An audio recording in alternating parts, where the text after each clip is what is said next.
Je cuisinais, il faut que je reste là, permanence, parce qu'il y a des trucs qui sont là-haut, qui tombent dedans.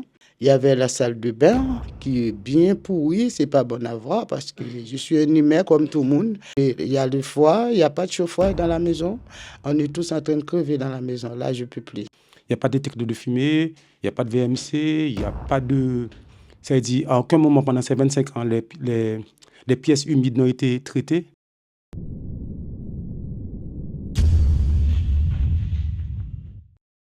Bonjour madame, je suis Sullivan Jous, conseiller municipal de la ville de Sevran, également responsable associatif, en charge du respect de l'égalité devant la loi et de la dignité humaine, notamment au sein des logements. Alors j'ai été appelé parce que vous rencontrez beaucoup de problématiques dans votre logement actuel, Oui. avenue Yuri Gagarin à Sevran. Est-ce que vous pouvez nous expliquer alors quand est-ce que vous êtes arrivé, quand est-ce qu'ont commencé les problèmes et ce que vous rencontrez actuellement comme désagrément au sein de votre logement, s'il vous plaît? Oui, monsieur, j'ai arrivé à Sevran depuis mai 2002. Je suis né Mumbai. En lendemain, j'ai rentré dans la maison. Au début, ça allait bien, la maison c'était bien. Après, je commence à rencontrer des difficultés. Après 2, 3 ans, j'ai fait réparation, je l'ai acheté, j'ai réparé, j'ai fait des petits bricolages. Et depuis, à chaque fois, je me plains de des choses. La propriétaire, il n'est jamais intervenu. Moi, je suis là, j'attends. Il y avait la fenêtre qui était noisée, ma chambre de mes enfants, ma fille est tombée malade, attaqué les sinésiques, il y a mon fils aussi. Et mon fils, maintenant qu'il est grand, il est parti, son sinésique a parti.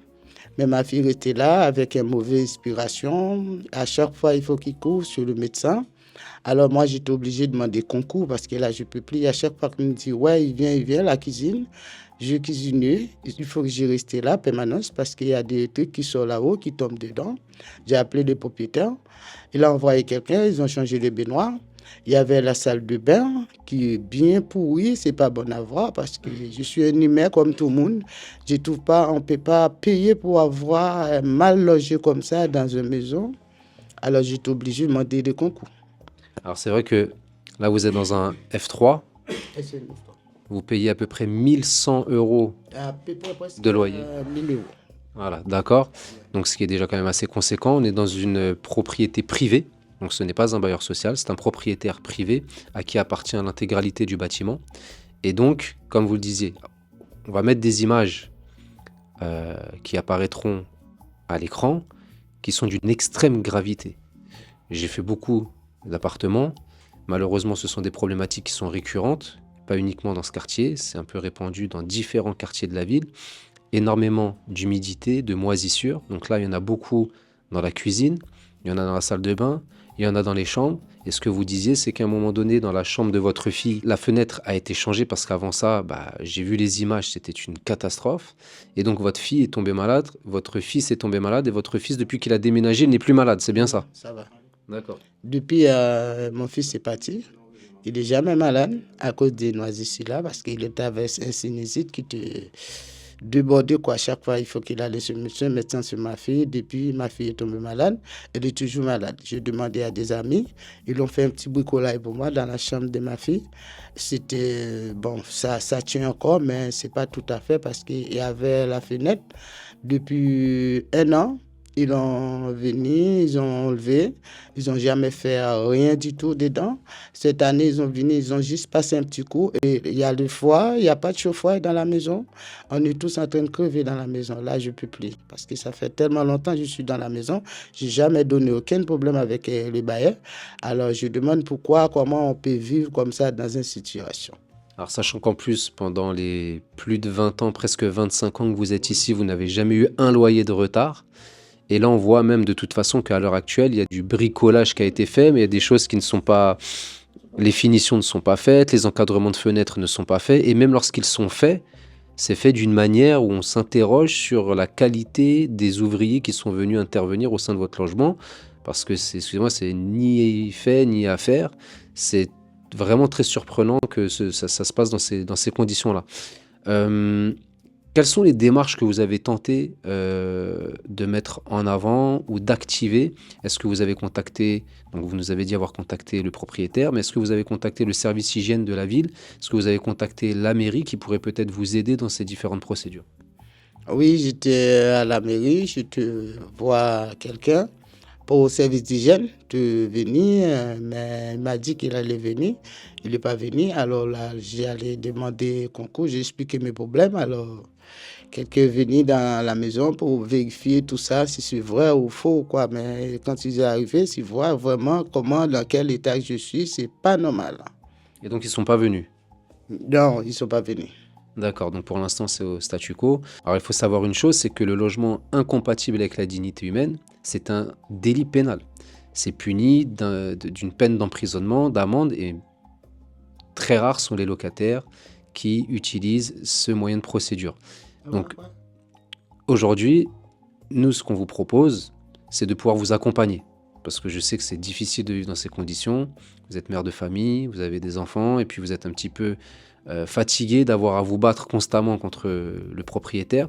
Nous, ce qu'on vous propose, c'est de pouvoir vous accompagner et de faire une mise en demeure au propriétaire, d'aller déposer plainte pour logement indigne et de faire en sorte que vous puissiez retrouver votre dignité dans les plus brefs délais, parce qu'en 2026, il est inconcevable et intolérable que des familles soient encore contraintes de vivre dans de telles conditions, sachant que malheureusement sur Sevran, vous n'êtes pas la seule, et c'est aussi l'objet de la mobilisation qui a eu lieu sur Sevran et qui va encore porter ses fruits, nous l'espérons, parce qu'on ne peut pas laisser les Sevranais vivre dans de telles conditions. Alors, on a le neveu de madame qui est ici présent, qui souhaite répondre aussi à une ou deux questions. La question, c'était s'il y avait un message à passer au propriétaire, à la municipalité, quel serait-il? Il n'y a pas de message spécifique à passer, c'est juste que de faire comprendre, il y a des gens qui vivent dans une ville, c'est leur ville. Que l'endroit qu'ils vivent, qu'ils aiment la ville, il faut qu'ils se sentent bien chez eux. Là, aujourd'hui, ce n'est pas seulement un problème d'humidité et autres, il y a aussi le problème de détecteur de fumée, il n'y en a pas. Ça veut dire que c'est le b.a.-ba du logement, de l'habitat qui n'est pas respecté. Il n'y a pas de détecteur de fumée, il n'y a pas de VMC, il n'y a pas de... Ça veut dire, à aucun moment pendant ces 25 ans, les pièces humides n'ont été traitées. Il n'y a jamais eu ce genre de choses. Donc, on ne demande pas un règlement de compte, on demande juste qu'il y ait un peu de dignité, qu'il y ait un peu de réserve. Parce que lorsque nous avons une société qui travaille ici, c'est jamais fait, tout à fait. C'est toujours 25% des travaux qui sont faits. Là, je prends l'exemple de la fenêtre, ça a été fait il y a 2 ans. C'est cette année, après qu'on ait vraiment dû se plaindre et que beaucoup de locataires sont plaints, qu'ils ont venu faire juste un semblant. Aujourd'hui, malgré la période de froid qu'il y a eu, il n'y a pas de chauffage. Donc aujourd'hui, ils sont obligés de vivre dans cette maison-là en étant tout le temps. Il y a des pulls, des couvertures, c'est pas normal. La petite qu'elle vous parle de, ma petite nièce qui est malade, c'est qu'aujourd'hui, à cause de ça, elle a un problème elle a du mal à respirer, elle a un problème d'asthme. Et là, cette période-là, elle n'arrête pas de faire des crises d'asthme. Et c'est pas normal, ça veut dire, on ne demande pas au propriétaire juste de faire le minima. De respecter la loi. Oui, de respecter la loi, de faire le minima, ça veut dire il y a l'humidité. L'humidité là, il ne traite pas. Elle l'a traité à maintes reprises par elle-même. Ça revient. Donc, il y a un problème plus profond que ça. C'est de prendre le temps de regarder le problème, de venir voir les gens, au moins de donner à la personne un minimum de respect. Lorsqu'on les sollicite, qu'ils viennent nous voir. Lorsqu'on écrit, qu'ils répondent à nos courriers, ou bien lorsqu'on les appelle. Parce que là, le gardien, il est là, il est invisible. Quand on lui donne le message, il a dit, je fais passer le message il dit, oui, c'est le salarié, ça dit, c'est tout un bal de ping-pong sans arrêt. Sachant qu'en plus, vous me disiez, en dehors de la caméra, que vous aviez engagé de nombreux frais pour faire des travaux de par vous-même, parce que le propriétaire ne faisait pas les travaux adaptés à la problématique. Ah si, nous avons les factures, nous avons acheté les dalles, nous avons acheté la peinture de la cuisine qu'on a fait 2 fois, comme vous avez vu. On a mis du calage à tout au niveau parce que c'était devenu vraiment infect. Et comme vous avez vu, la salle de bain, c'est pareil. On a déjà fait la peinture à plusieurs fois. C'est toujours pareil, même on le fait, ça tient 2 mois, 1 mois et demi, ça revient parce que étant donné qu'il n'y a pas de VMC, la maison est aérée. En plus, si vous regardez bien, au niveau des fenêtres, il n'y a même pas de la ventilation naturelle. Donc la maison est toujours sous pression. Là, au moins, s'il y avait les ventilations naturelles, lorsque vous avez des fenêtres, il y a la ventilation. Il n'y en a pas. Il n'y a pas de VMC, pas de ventilation naturelle, donc qui fait que voilà la situation d'aujourd'hui. Et vous me disiez aussi que l'échafaudage, il est présent devant les fenêtres depuis très longtemps, sans forcément que les travaux soient avancés ou terminés. L'échafaudage, ça fait presque plus d'1 mois et demi qu'il est là. Et comme c'était les fêtes, donc ça n'a pas été démonté, c'est là, c'est dans la fenêtre, ça veut dire que voilà, on n'a même pas de visibilité, on ne peut pas jouir de de ce qu'on a. Ça veut dire, moi, ce que je reproche aux propriétaires, c'est lorsqu'on vous sollicite, au moins, il y a l'obligeance de venir voir. Et après, de faire des analyses, de dire, madame, voilà ce qu'on va faire, voilà ce qu'on ne peut pas faire, voilà ce qu'on va faire. Mais là, aujourd'hui, ce n'est pas le cas. Ok, bon, en tout cas, vous pouvez compter sur notre soutien et notre mobilisation pour faire avancer les choses. On vous tiendra forcément informé des différentes démarches qui seront réalisées, en espérant que la dignité de cette famille puisse être rétablie dans les plus brefs délais. Je vous remercie, je vous dis à bientôt. D'accord. Fini le froid, l'humidité, l'abandon. Nos droits ne sont pas négociables.